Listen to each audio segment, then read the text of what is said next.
महात्म्य का पहला अध्याय।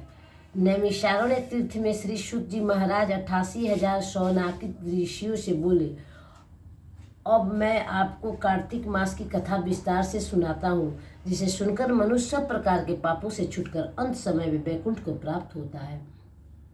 शुक जी बोले, श्री कृष्ण जी आज्ञा लेकर देवर्षि नारद के चले जाने पर सत्यभामा प्रसन्न होकर लक्ष्मीपति भगवान से कहने लगी, हे नाथ, हम धन्य हुई, मेरा जीवन सफल हो गया। मेरे जन्मदाता भी धन्य है, जिन्होंने मुझ जैसी त्रिलोक सुंदरी को जन्म दिया, जो आपकी 16 सहस्त्र स्त्रियों के मध्य में आपकी परम प्यारी पत्नी बनी। मैंने वह कल्प वृक्षादि पुरुष आपके साथ नारद जी को विधि पूर्वक दान में दे दिया, परंतु वही कल्प वृक्ष मेरे घर लहराया करता है, जिस बात को मृत्यु लोक में कोई भी स्त्री नहीं जानती है। त्रिलोकी नाथ, मैं आपसे कुछ पूछना चाहती हूँ।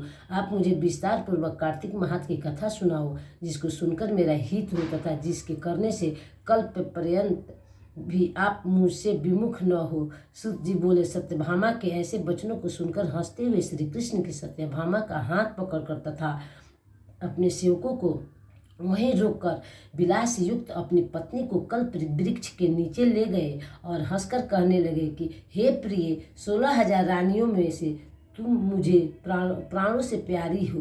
तुम्हारे लिए मैंने इंद्र से तथा देवताओं से भी विरोध किया था।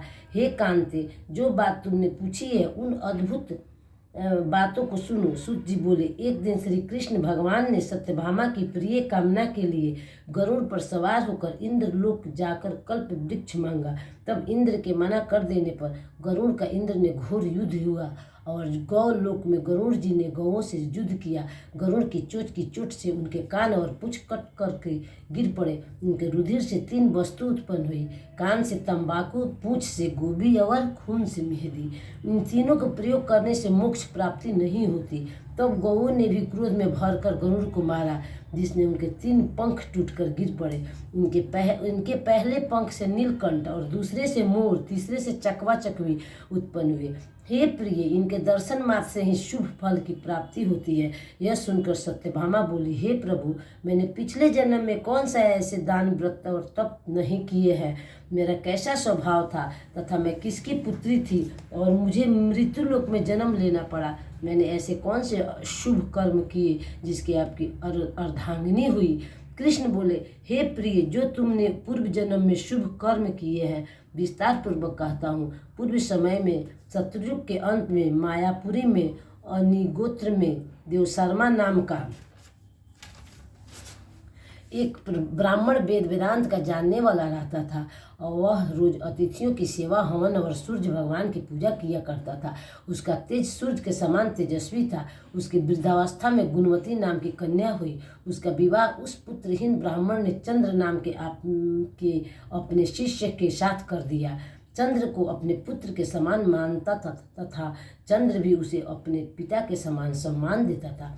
एक दिन वे दोनों कुश और समिधा लेने के लिए वन में गए। हिमालय की तलहटी में भ्रमण करते हुए उन्होंने एक राक्षस को आता हुआ देखा। उस राक्षस से भय के मारे उनके सब अंग शिथिल हो गए और भागने की सामर्थ्य भी नहीं रही। तब उस काल को सदृश राक्षस ने उन दोनों को मार डाला। उनके धर्मात्मा होने के कारण मेरे पार्षद उनके पितृ उनको मेरे पास वैकुंठ में ले आए, क्योंकि उन्होंने आजीवन सूर्य भगवान की पूजा की थी। उस कर्म से मैं दोनों पर अति प्रसन्न हुआ और शिव, सूर्य, गणेश जी, देवी, इन सब देवताओं की पूजा करने वाले सब स्वर्ग की प्राप्त होते हैं। मैं एक होता हुआ भी काल और कर्मों के वेद से ही 5 प्रकार का होता हूँ। जैसे एक देवदत्त, पिता, भ्राता आदि नामों से बोला जाता है। जब वह दोनों विमान पर चढ़े हुए सूर्य के समान तेजस्वी, रूपवान, चंदन और माला धारण किए हुए मेरे भवन में आए तो दिव्य भोग भोगने लगे।